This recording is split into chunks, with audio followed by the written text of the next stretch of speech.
Morning, everybody. How you doing? Welcome back to the Spurs Talk Show. I'm Sean Butler. Bugsy Malone's over my shoulder.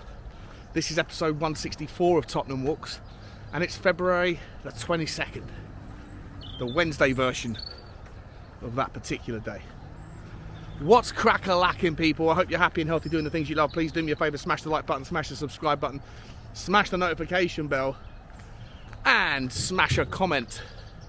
Let me know your thoughts on today's video. Let me start by talking about the topic. Pochettino back at Spurs. Is it a bad idea? Or is the media pulling the wool over our eyes? I'm not trying to ram the jokes home this morning, but when they come to mind, you have to get them off your chest. Guys, let me ask you this. Is there any substance to the idea that because Pochettino turned down Chelsea, allegedly he was approached this week by the power-ups in Todd Bowley's reign, and they said, in a world where we relieve Potter of his duties, would you be interested in taking over? And he said no. Allegedly. Why would you say no? Well, is it because you don't want ridiculous sums of money? Probably not. Is it because you don't like the look of that squad? Probably not. Is it because you're a bit weary of the giant master plan of a guy who's spent 650 million quid in 6 months and might be on his third manager within the next week or two? Well, that might be true. Some plan, bro, some plan. But is it more likely that maybe, just maybe, a little birdie's told him that there's an inevitability that's just finishing its story, happening just across London at the Tottenham Hotspur Stadium, and that Antonio Conte won't be the manager in about 5 months' time? And let's be honest, would you bet against it? I wouldn't.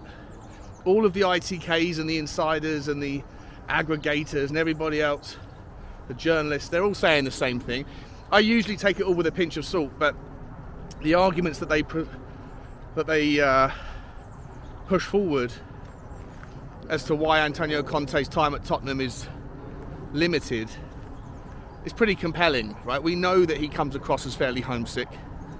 We know that there's probably going to be a change of managerial position at Juve potentially quite soon, or a number of Italian clubs potentially. We know that his family have stayed over there. We know that he's mourning the loss of a few major people in his life over his career, and maybe he's looking at the Tottenham task, the size of the job in front of him, and recognises that under Daniel Levy we're not going to get hundreds of millions to spend all the time.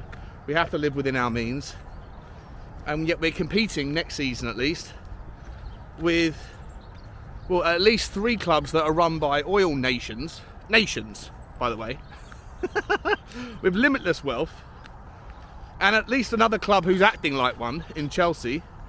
Plus you've got the resurgence competitively of Arsenal. You're probably going to see something change at Liverpool. The task is wildly difficult, and he probably just puts it all up together and thinks the juice isn't worth the squeeze. I want to go home. And we might not be aware of it yet, but those conversations may have already taken place, and there might be just a parting of the ways. Now, how do you feel about that? Like, whether you're Conte in or Conte out? First of all, let me know that, because there's a lot of people that are Conte in and Levy out, a lot of people that are Levy out, Conte out, a lot of people that aren't Levy out and that are Conte in or out. It's a mixed bag. A lot of people would love Pochettino to come back. Unfinished business. You know that you're going to have a manager in him who is proud to be at Tottenham, who loves Tottenham. And Daniel Levy would probably love to work with him again, because he knows that he's not going to fight Daniel Levy on the process or the tasks or the budget or the whatever to the same level as what Conte would have done, and he's probably going to be significantly cheaper as well. My question to you though is, regardless of whether you're Conte in or Conte out, assuming Conte goes, would you want Pochettino in as your next manager? The reason I'm asking is I'm not entirely sure it would be the right time to have him in. I want him to come back at some point, but maybe like the one after the next manager, or somewhere down the not too distant future. And the reason why is because if he comes back, I want it to be a success. But I feel like the gap in our success is too often the square pegs in round holes philosophy. We sign players on 5-year contracts for managerial tenures that on average last 18 months. European football is broke. There's no ability to offload £250 million worth of unwanted talent into European markets because either the asking price is too high, or even if it's not, the wage demands are too high. And those players are under no obligation to give up their 200 grand a week or their 100 grand a week to sign up with a different club in Europe and get 30 to 40% of what they're getting paid at Tottenham. Why would you do that? Unless you've got like short-term pain, long-term pain mindset of get your career back on track. Most people, the overwhelming majority of people, are going to think, I've got a short career, I'm going to earn every penny I can, and I'm in no rush to give up the Tottenham salary. And all of those consequences of poor decision making in the past are still creating hangovers for the present and the future in regards what the next manager will be able to do. If the next managerial cab off the rank doesn't want to play a back five, we could be stuck with even worse square pegs in round holes. I'm not sure if Destiny Udogie can play as a left back.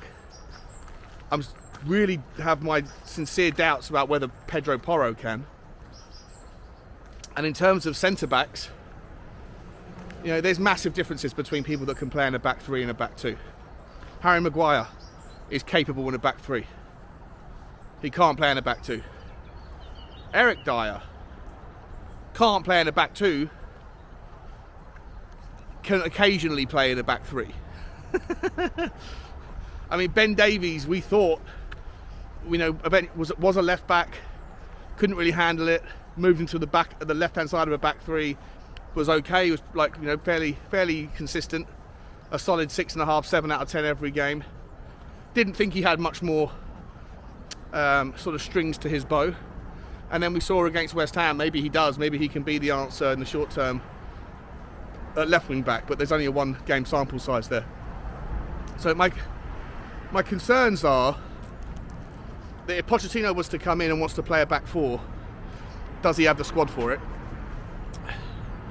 And how easy will it be to create the squad for it in the summer? I'm not so sure.